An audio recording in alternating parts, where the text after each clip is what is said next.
Journalists hate when things don't go their way or they can't bully creatives into changing their characters, and one franchise they've set their sights on is Zelda. With the release of Tears of the Kingdom, Journos have been going crazy over Link, saying that he's non-binary, he's gay, and now they're claiming he's a trans character who can be whatever you want him to be. I have a few different things to show off, but before we get into the topic, if you enjoy the content that I create, please make sure to subscribe to the channel and hit the notification bell. Follow me on social media like Twitter or mine so that you can see when my content is posted.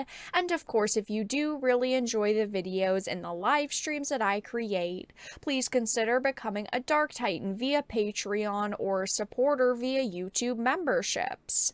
Now, of course, this ridiculous article was posted by The Gamer, and it says Link is a trans character in whatever way we want them to be. Link has always been an androgynous reflection of the player, a silent, optimistic hero who is destined to save the world and protect Princess Zelda from evildoers that loom over Hyrule. While the character always goes by masculine pronouns and is viewed as a man by all those he stumbles across in each game, Link has often acted in defiance of gender norms. Most games allow him to act, dress, talk, and express himself in ways that rally against cisgender normativity. They actually straight up claim that Link is androgynous in his look no matter what clothes we throw him in, and some aspect of the world serves to reinforce an idea that even without our input, this interpretation rides the lines of gender expression in a way that deliberately hones in on neutrality. Now, this narrative that Link is gay or trans or something other than a heterosexual male is something these people will not let go of, article after article, years after years, and they are not getting anywhere, but they still cling to it. Yeah, there's more gender-neutral gear in the game, so go imagine Link in this way, but don't force it onto everyone else or bully the creators over it. I have said this so many times, but it is perfectly fine if you imagine this character as an androgynous figure. If you want to imagine Link as, a trans character, you are allowed to interpret the character the way that you want and have kind of a headcanon on who this character is, but don't go and write articles on it. Don't force this onto other people. Just internalize how you relate to Link, then make that part of your story. This isn't journalism. This article should have never been written. It is activism. At this point, The Gamer is more of a website on identity politics and activism instead of games. Even Kotaku, another activist website, isn't pushing as hard as The Gamer is on gender and identity politics. In a new article, they even write about how Link and Zelda are lovers in Tears of the Kingdom since they have a home together. I mean, at least they are willing to admit the facts. But headed back to the Gamer article, I mean, they make several bold claims. They talk about how Link never feels ashamed or embarrassed for having to cross-dress. There are plenty of games out there where there are, outfits that either gender in the game can wear that, yeah, some might look a little more feminine, some might look a little more masculine, but that doesn't mean you can change the entire identity of a character over it.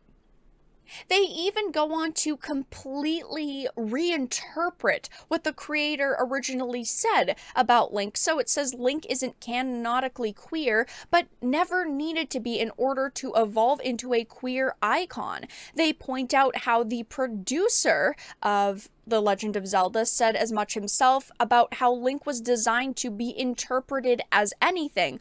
Now, funny enough, they actually link to this tweet that says, "Dan, that's crazy. Anyway, here's the lead designer's quote about how Link is purposefully designed to be gender neutral." And they use this quote. But funny enough, of course, this is only half of the creator's original freaking quote, because this article back from 2016 is very long and says several things. And yes, they do mention this quote, which was used in the tweet back during the Ocarina of Time days, I wanted Link to be gender neutral. I wanted the player to think maybe Link is a boy or a girl.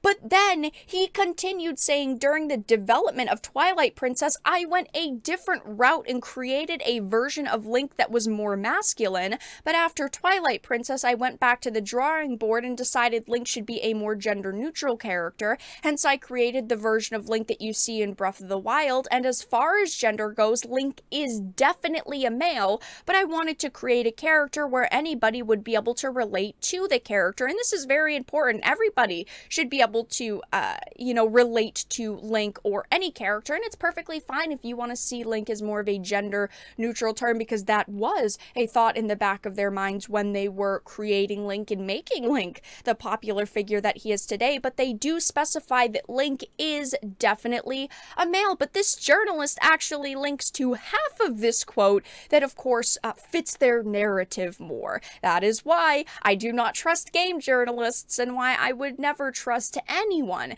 at The Gamer. It says that gender is complicated, but it's also brave, beautiful, and anything we want it to be. Tears of the Kingdom's unrestricted freedom in its exploration and puzzles is also reflected in the characters we inhabit. Link is a silent specter who is immediately recognizable to millions, and also a blank canvas to paint ourselves onto unrestricted, mixing and matching outfits to complement how he looks or is viewed by those around him, or projecting abstract stories and traits into where he's been and eventually will go, and how that might be folded into the person he becomes. I do think that Tears of the Kingdom is a very solid game so far, and it is a good Zelda experience, and I would agree with these things.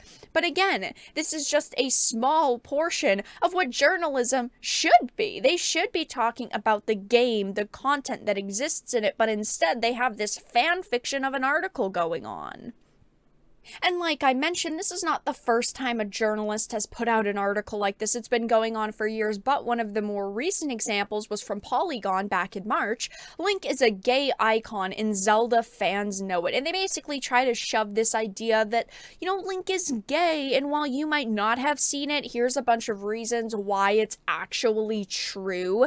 And, Link's androgynous design makes his past complicated, but they know who the true character is. I mean, absolutely absurd claims here, ones that are not going to go away anytime soon, ones that Polygons and Kotakus and the gamers are probably going to continue to push for years and years. But I thought this was a very interesting and ridiculous article claiming that Link is a trans character in whatever way we want them to be.